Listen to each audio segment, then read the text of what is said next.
Азыркы күндөгү коомдук маалымат каражаттарын алып карасак, ал телевизион көрсөтүүлөр болобу, же басылып жаткан гезит журналдар болобу, ислам динин каралоого аракет кылып жатканына күбө болобуз.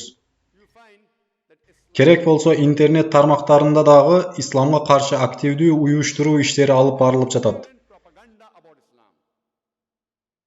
Жеке мен Ченная шаарынын баш консулу Ричард Хайдын Америка калкы исламга каршы чыкпайт деген сөздөрүнө кошуламын.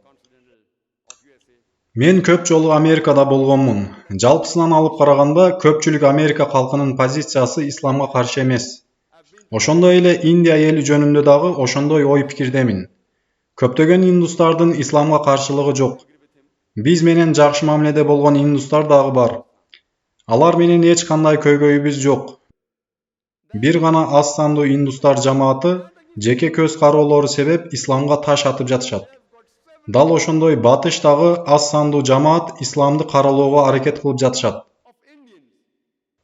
Кээ бирлер өкмөт тарабында болуп, коом арасы бузулса, шайлоодо көбүрөөк добуш жыйуу мүмкүнчүлүгүнө ээ болуу мүмкүн болот деп ойлошот. Башкалар болсо жоопкерчиликсиз чиновниктердин каталарынан коомду алаксытуу максатында ислам динин кара кылып көрсөтүүчү түрдүү сценарийлер ойлоп табышууда. Бирок бүтүндөй Америка эли исламга каршы эмес деген пикирге кошуламын. Индиянын мусулман болбогон бөлүгү дагы дал ошондой. Кеп бир гана коомдук маалымат каражаттарын башкарып жаткан аз сандуу жамаат жөнүндө болуп жатат. 1970 жылдын 16 апрелинде белгилүү Time журналында басылып чыккан макалада келтирилишинче, акыркы 150 жыл ичинде ислам динине каршы багытталган 60 миңден ашуун китеп басылып чыгарылган. 60 миңден ашуун исламга каршы багытталган китептер акыркы 150 жыл ичинде басылып чыгарылган. Эгер биз Time журналында келтирилген маалыматтын негизинде эсептеп көрсөк, ар күнү ислам динине каршы жазылган кеминде бир китеп басылганына күбө болобуз. Ар күнү жеке өзүм дүйнөлүк масштабтагы шашылыш маселелердин биринчи негизи коомдук маалымат каражаттары жана саясатчылар деп ойлоймун. Бирок мен маалым бир инсандар жамаатын айтмакчы эмесмин. Бул менин жөн гана жеке пикирим. Азыркы жыйында дагы инсандар арасында көптөгөн журналисттер бар экенин билемин.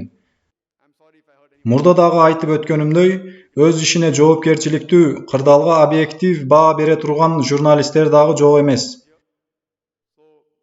Бирок алар көбү менен 50% гана түзөт. Биз баарын жамандамакчы эмеспиз. Бирок дагы деле андайлар көпчүлүктү түзөт.